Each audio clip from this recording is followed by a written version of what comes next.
listening to the T.A.C. show, episode 17 with Dave Helmer. Now, Dave, you've done Lansing Lunchbox for a couple years now, haven't you? You're part of this program.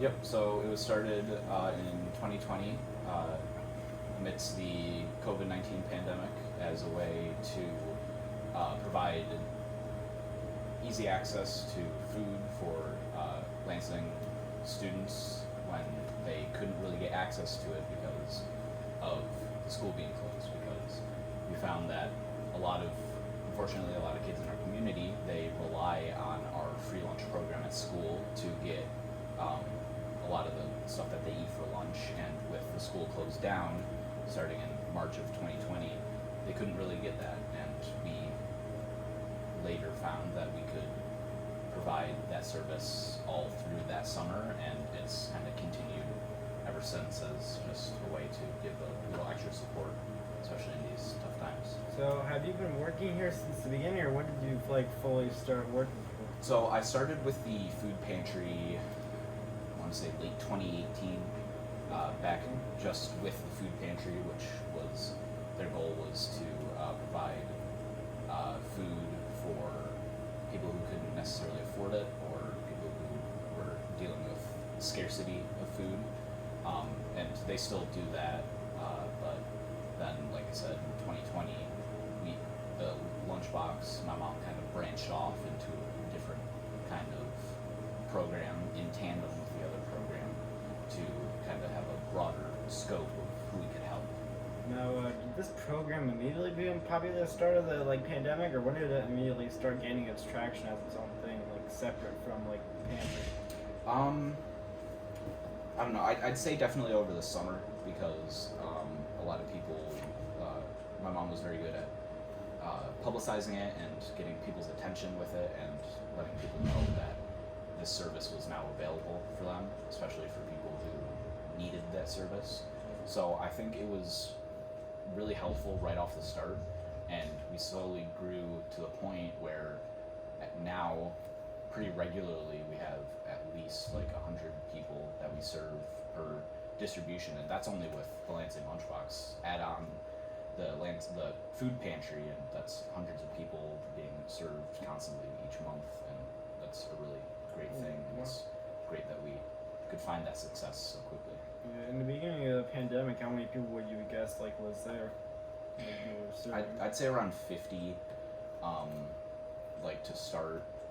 Again, it was kind of hard, the logistics of it, getting it started. They just come in and come in and come out so fast, and just start a track. Yeah, so but even getting it up and running, now we have a Google form, and we do it all pretty smoothly, where people give us their phone number and the amount of kids they have, and then they can fill out this Google form where they say what kind of stuff they want from all these tables, and then when they come on distribution day, they pull up, just give us their phone numbers, and someone will be in here to pack it, and we give them shelf-stable items, so cans of preserved fruits, peanut butter, jelly, spaghetti sauce, all that sort of stuff. We also give them fresher stuff like onions, potatoes. We have a different fruit kind of every time. A lot of times it's apples or bananas, something like that, and then we always have some sort of meat and other frozen stuff. We can provide milk, other dairy products. So it's definitely come a long way in terms of how efficient it is and how easy it is for people to get signed up and get the food that they need. And I feel like that's really helped it take off more, so that we can serve more people faster. Yeah. Did this online expansion that help ease everything, was that also made around the summer of 2020, or was that made later? So that's kind of a newer thing. That's kind of evolved a little bit. Originally it was just the whole phone number thing, and you'd send a text, and it was a little more crude, but now we've kind of moved into a much smoother way to do it, using that Google form, and it's just easier for everyone all around, because people who need the food can fill it out easy. It's not a hassle. it makes it a lot more confidential, which is one of the things that we try to do. We try to make things confidential, just to respect our community members, and it makes it easier for us because we can get the things that people want, and we can pack them quickly, and we can get them to people as soon as possible. Yeah. So when this first started out, like 2 years ago, did you come in like once every 2 weeks, or was it less because of pandemic restrictions, or how exactly did it work out back then? So When it was first getting started? back when we first started up, we had to be here, like my sister and I, and some other people had to be here pretty frequently because we were really the only workforce that could do it, just for other people's safety, because it was my mom's program and other people who we could only have a set amount of people, Like especially 10 people or something like that? yeah, Or- around that in this small confined space. So, but everyone had to wear masks, and we had to be very careful about what we did, and we had contact-free distribution. So we would just put it on a table when the person got here, and they would walk up from their car and get it. So there was no Oh. contact between the people working and the people receiving. There were a few times where we were a little short-staffed because there were exposures, but we tried our best to be as efficient as possible and help the community as best we could in that rough time while being as safe as we could, and I feel we were very successful with that. Yeah. So you just placed the food outside for people to get during the pandemic? So we would, they would come up, they would send us our phone number, Oh. and we had a sheet, big spreadsheet of, we still kind of do a version of this, how many kids they have, and then we have a list of all the items we offer, and it would say on the sheet how much of each item we pack. So we pack them, and then we would have tables just outside the door. We'd bring them, set them down, and then come back in and let the person come up, so that there was very little risk of any contact in between, just to make sure that there was no COVID spread, because that would be pretty devastating for everyone involved in the operation. What age in the pandemic, like there's been many eras. Which time do you think hit you guys the most, and how were you able to recover and get out of that? So definitely early on, because things were still we were still learning new things about the pandemic. There were still things that we had to scramble to do. There were some issues that we had with scarcity of products because everything was kind of in chaos back then. But I feel like we tackled that really easily. We did our best. We worked with as many people as we could outside of the program who could support us.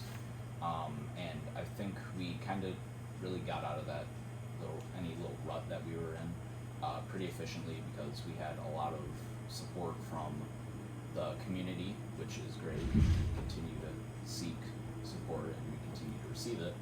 And we understood that it was necessary for us to do our best to provide, because we were, unfortunately for some people, we were kind of the last line for getting food or getting good quality food in a very rough time in a lot of people's lives.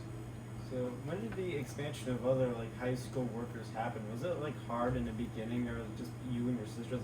Were you guys the only underage employees? Was it hard to relate and stuff? Not really. So early on, especially, there were other people from our school, other kids that helped out in their families.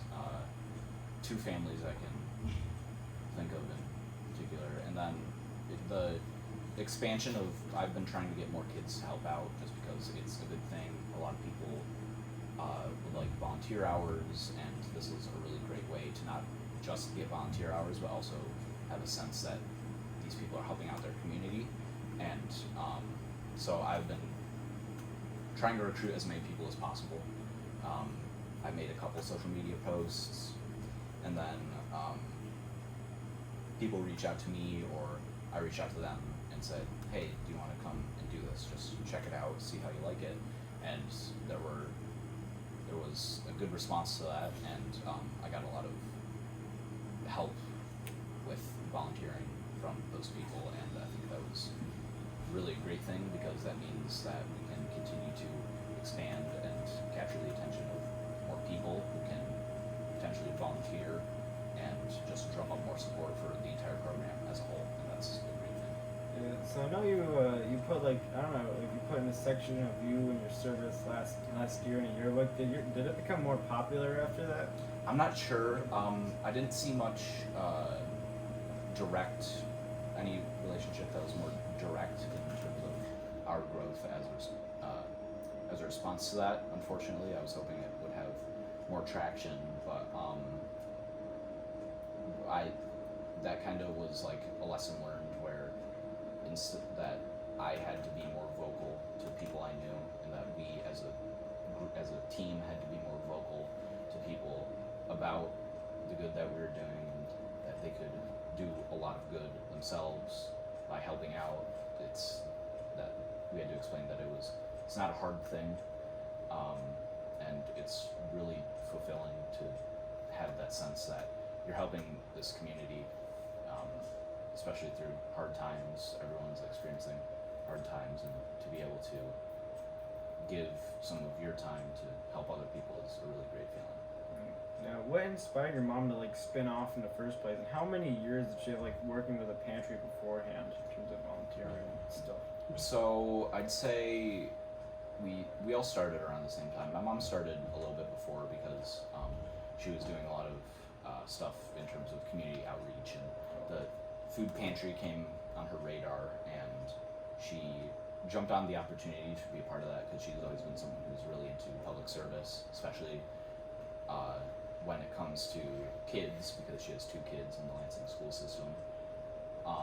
So that kind of inspired her to spin off and do her own thing, more targeted towards Lansing students, because she understood that our peers were potentially struggling in a time where we could do a lot of good, and she's always had that space in her heart for people who were falling on hard times, and especially kids, because she can relate with a lot of people who are raising kids in a tough time. So I think that's what really inspired her to have a more direct approach to getting food to kids in a time where it was hard for them, because she could empathize with them. She could understand that she could do a lot of good for them when they were in a rough spot. Yeah, it does. Yeah, it can. Yeah, sometimes food can be real challenging. I'm glad there's people like you and your mom helping out with that, and helping like kids live a good life. Since like it might not seem like too much of a problem to many people, but there is still a group where it is quite challenging to get that type of stuff, isn't it? Yeah, and it's great that people like you and other people recognize that, because there are some people who don't really, like you said, fully grasp that idea, but it's unfortunately a lot more prominent than we really think about, even in our community and communities surrounding us. And to be able to acknowledge it and do something to fix it is a big step towards conquering the problem as a whole. Not that I'm saying that we will necessarily conquer it in our lifetimes, but it's definitely really good to start and to try and to forge the path forward to making it so that everyone has access to good food no matter what. When dealing with people who don't recognize this as like a serious problem that like needs to get solved, do you just try educating them, or you just like don't try to give them your time and energy and just keep on doing what you're doing? It's definitely our ideas. It's definitely better to re-educate rather than brush it off and move on to someone else, because there's always going to be people who kind of are just ignorant to this whole thing, and I feel like people just need a little bit of re-education in that sort of field. So like on the Lansing Lunchbox Instagram page, we put out a lot of information, and the Food Bank of the Southern Tier, who works with us directly to provide most of what you see here, is they put out a lot of statistics like about our local area, just our county and counties surrounding about how prominent food scarcity is, unfortunately, in certain communities. And I feel like making people aware of those unfortunate statistics really helps them to understand that even though maybe they're in a good place, or they look around and they don't necessarily exactly see where there's a problem, there it still is that problem, and it's really good to make as many people aware of that so that more people can help to solve that problem. I remember 4 years ago there was like, I think there was like somebody, maybe it was my good, maybe it was above, but they did like a Google slide about this and how our county like struggles with this a lot and how this needs to be an issue. And this is like the first thing that like woke me up to that was stuff and sort of taught me. And Right, yeah. So, yeah, there's obviously, like, people, like, I can definitely relate to that sort of thing, too, where for a while I was kind of blissfully ignorant to these facts, and then I was kind of slowly made more aware of it by my mom, by other people, and then working here really opened my eyes up to problems that we have locally in terms of food scarcity and quality of food. So that really helped motivate me to do as much as I could, especially for people who I potentially see every day in my school. And I really want to make my community as best as it can be, and this is my way of doing that. Is this program at an all-time high now, or when exactly was what you consider like the peak, like beyond the early days of the pandemic in the modern era? I'd say we've gradually gotten as like higher. Like every time we do distribution, we do it a little differently, slowly. We've made advancements in the way we do things. We drumming up more support in any way we can definitely brings us up more. So I feel like there hasn't been a point where we've really peaked, but we are continuously rising to that peak, and that's hopefully the goal is to continue to rise, continue to do better, continue to serve more people until we get this problem fixed. Now, you got a grant recently, like a few months ago. Yes, like a grant. Yes, yep. So that was about a month ago. We were nominated by this program called CNY Tuesdays, which basically gives a $2,000 grant to a local food donation organization, and that's where a lot of our support came from.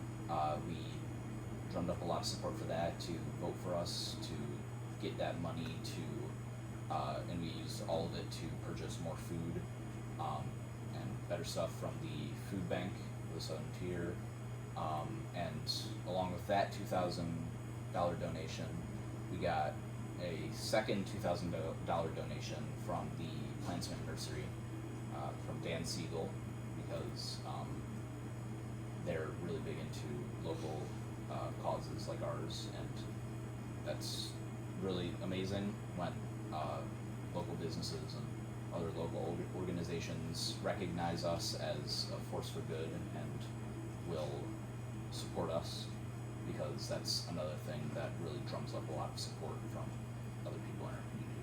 Did it like make work more efficient, these grants, or did it just help make higher quality food? Like did it make like the technology to like basically process them and get the job done easier, or was it just like get more food? All of the money we got, all the $4,000 went directly into buying more food.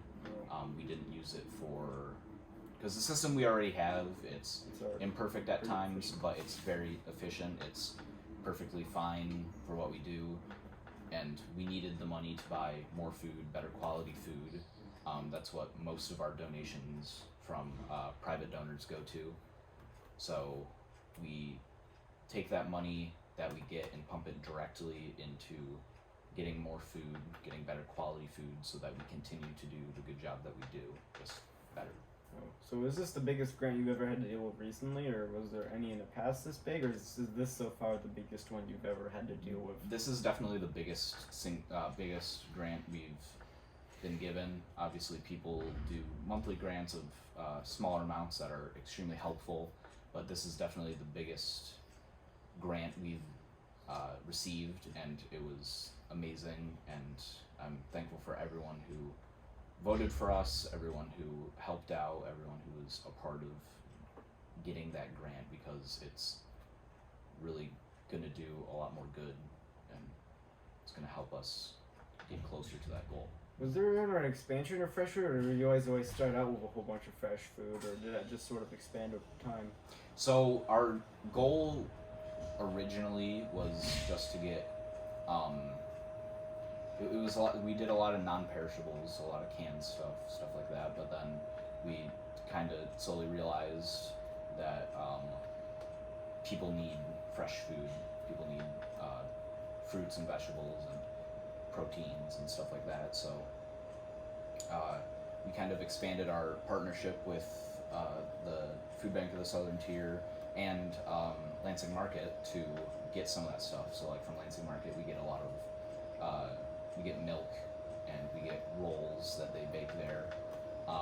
From the Food Bank, we get a lot of our meat and fruit, which they're very good at supplying. So it kind of evolved to the point where we try to cover pretty much every aspect of a person's diet, and try to provide everything that someone may need in the 2 weeks that they go after distribution. So we've definitely had some realizations in that field, and that's another thing that we've definitely improved on, and it's definitely something that's better for everyone.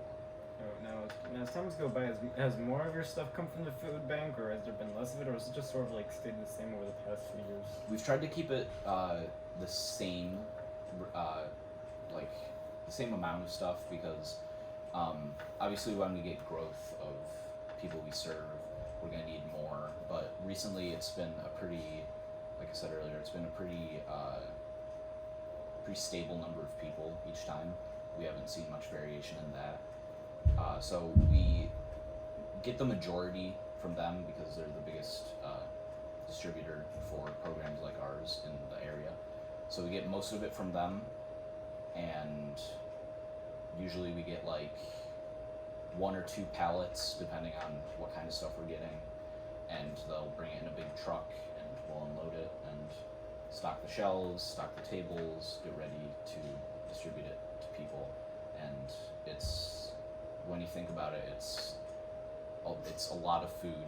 It's a lot more than any like one person could handle or deal with at a time. And some people will come, like I've had people come in here and like who are volunteering, and they just take a look at it, and it takes a second to really understand the scale that we're at, because like looking from the outside, it doesn't look like much, but when you get in here and look around, yeah, it is quite good. It's just like sort of shocking. Yeah, there's just stuff everywhere. Yeah, and almost all of it goes out to people at some point, and the stuff that doesn't go out on distribution day, we keep it until we have to get rid of it, until it expires. So we give out as much as we can, as frequently as we can, and it has continued that way for a while, and it's really good that we can keep it continuing that way, because it's very, very helpful. How long have you been doing this partnership with Lansing Market for? How did it begin? So, I believe how it started was with this is kind of before my time here, but the food pantry originally partnered with them. There's a woman named Rosemary Saraba, whose husband owns the rink and Lansing Market, so he helped form that partnership where we could get some food products from them. And Rosemary was a very avid supporter, and she was also a volunteer here with the food pantry back like right when we were starting. So that kind of helped get that relationship going, and it's been sustained, and then just from like personal kind of relationships that have been formed, because obviously it's a store in our community. It's run by local people.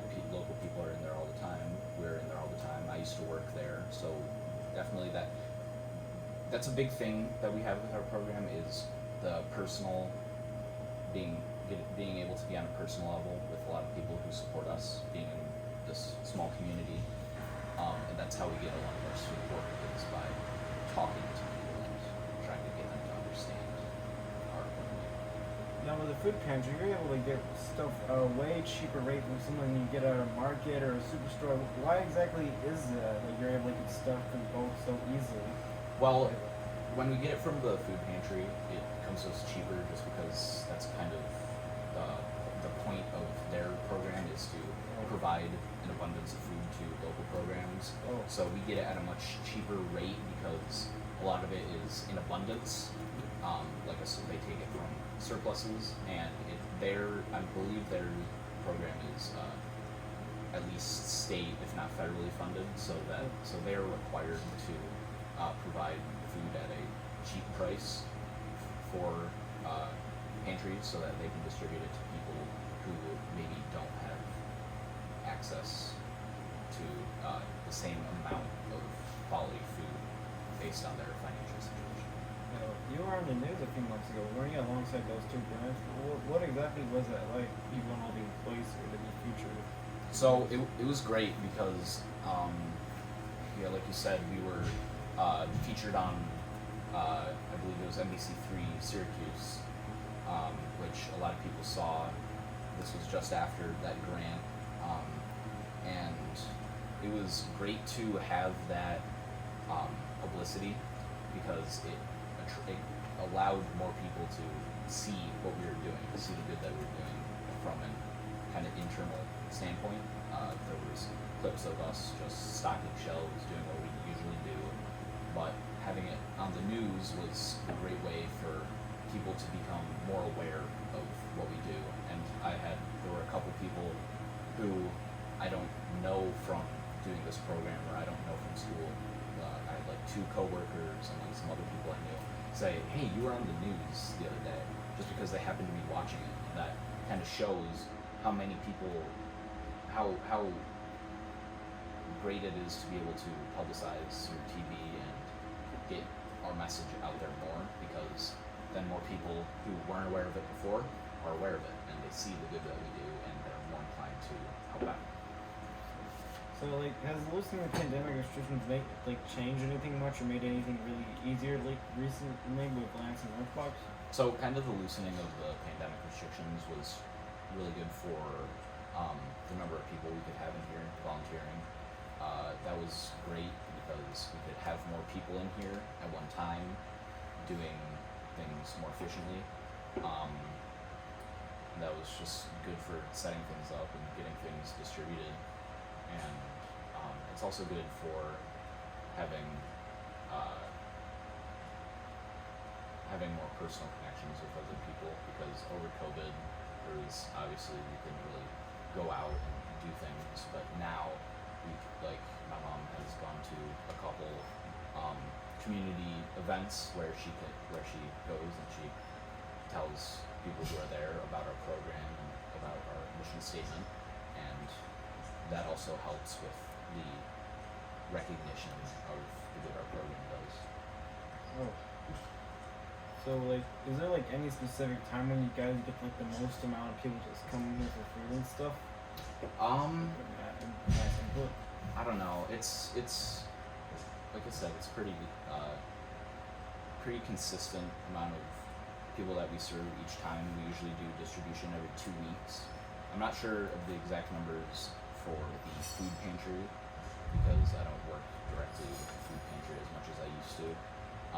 But it's been over 100 kids, individual kids, that we've served for the last 10, probably more distributions, and we haven't really seen any decline in that. Hopefully over the summer we'll see more people well, I mean, I guess not hopefully, but we probably will because school will be out, so that access to the free school lunch will be kind of gone for a while.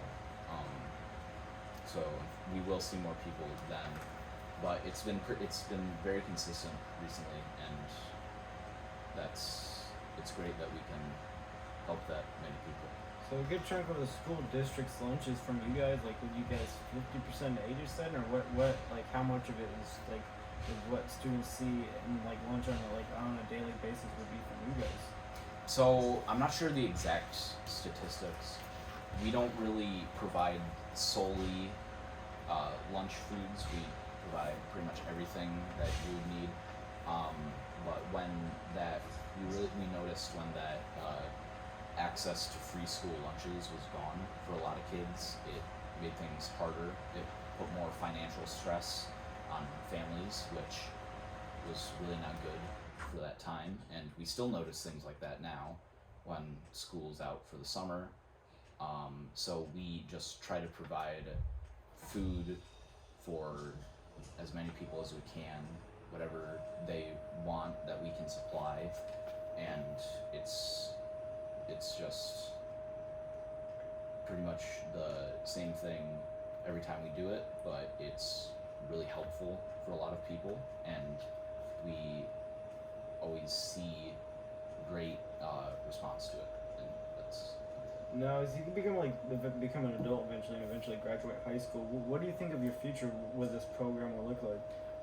So yes, that's something I've been thinking about too, but I will always try to be part of this program because I've been around since its beginning, and like looking forward, I am looking to continue my relationship with this program and continue volunteering because this will always be my home, this will always be my community.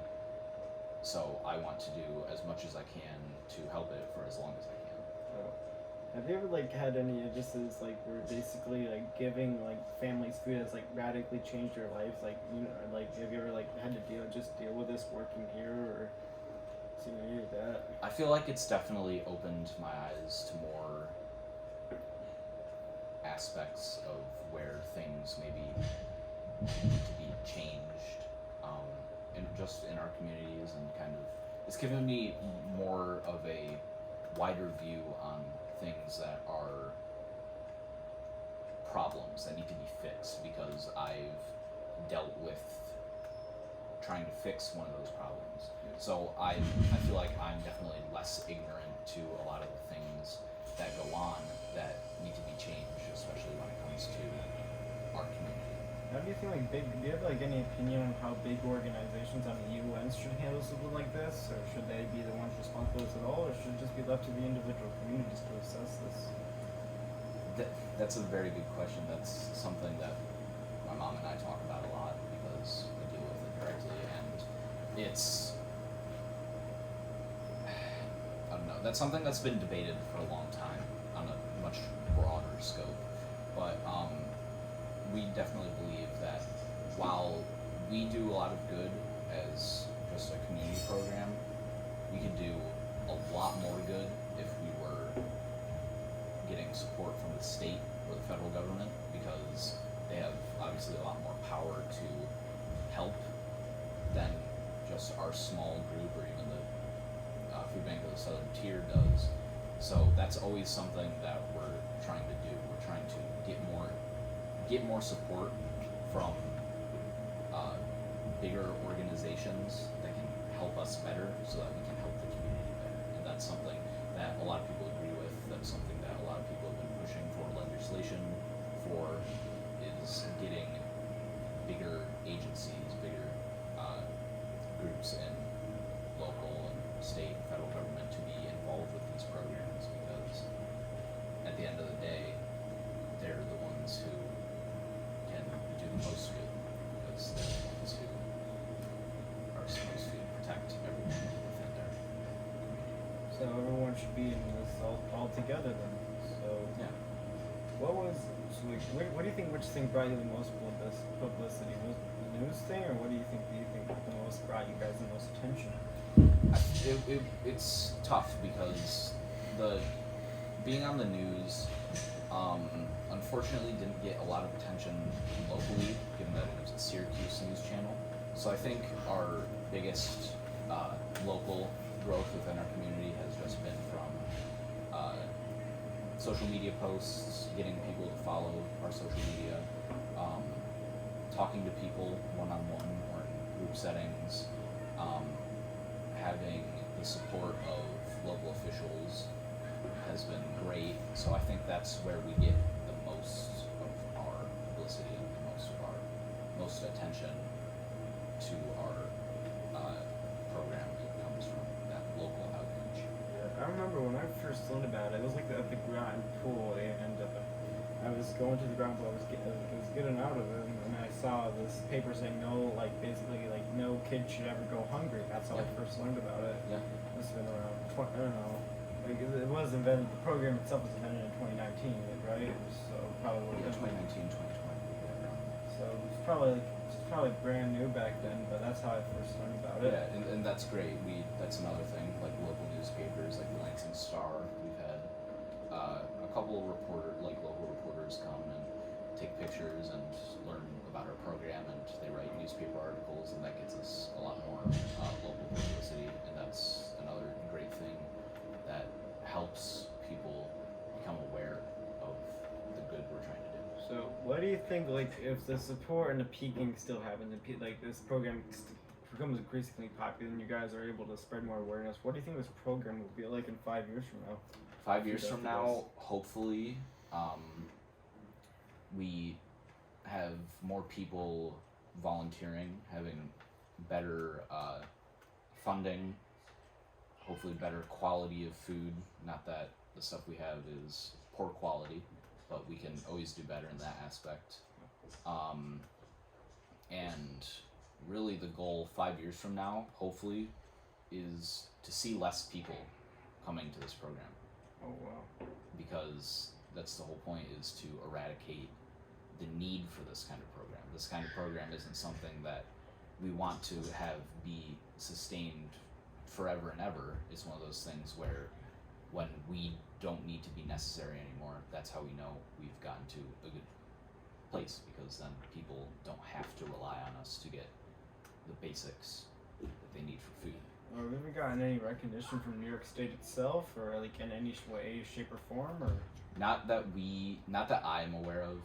I know that we do get a lot of recognition from the Food Bank of the Southern Tier and their supporters and their associates, but we are still trying to get that recognition, and a lot of other local groups are trying to get that recognition from at least the state, because their recognition would really help and their support would be great, but unfortunately we're not quite there yet. Have you worked with any other similar associations around this county besides the food bank before, or ever collaborated or done anything like that? Not really. We've kind of just been dealing with our own community in Lansing. A while back, my mom, sister, and I, we did volunteer for the Food Bank of the Southern Tier for Martin Luther King Jr. Day, and we did some other programs where we learned a lot about how we could be doing better, and that really helped us evolve the way we do things, and that was a really good experience for building our ideas and building this program to be better. It is incredible. But anyway, thanks for talking. We're so glad to have you here, spread your message, and yes, thank you. Thank you for for having me. world. You know, more people got to know about this. More Definitely. people got to be informed about this, and you know, this is all about making the world a better place and to make sure no kid goes hungry. That is your guys' slogan, isn't Yes, it? it is. Yes. It is. Anyway, hope you had a great time today, and I sure hope more people learn about Lansing Lunchbox.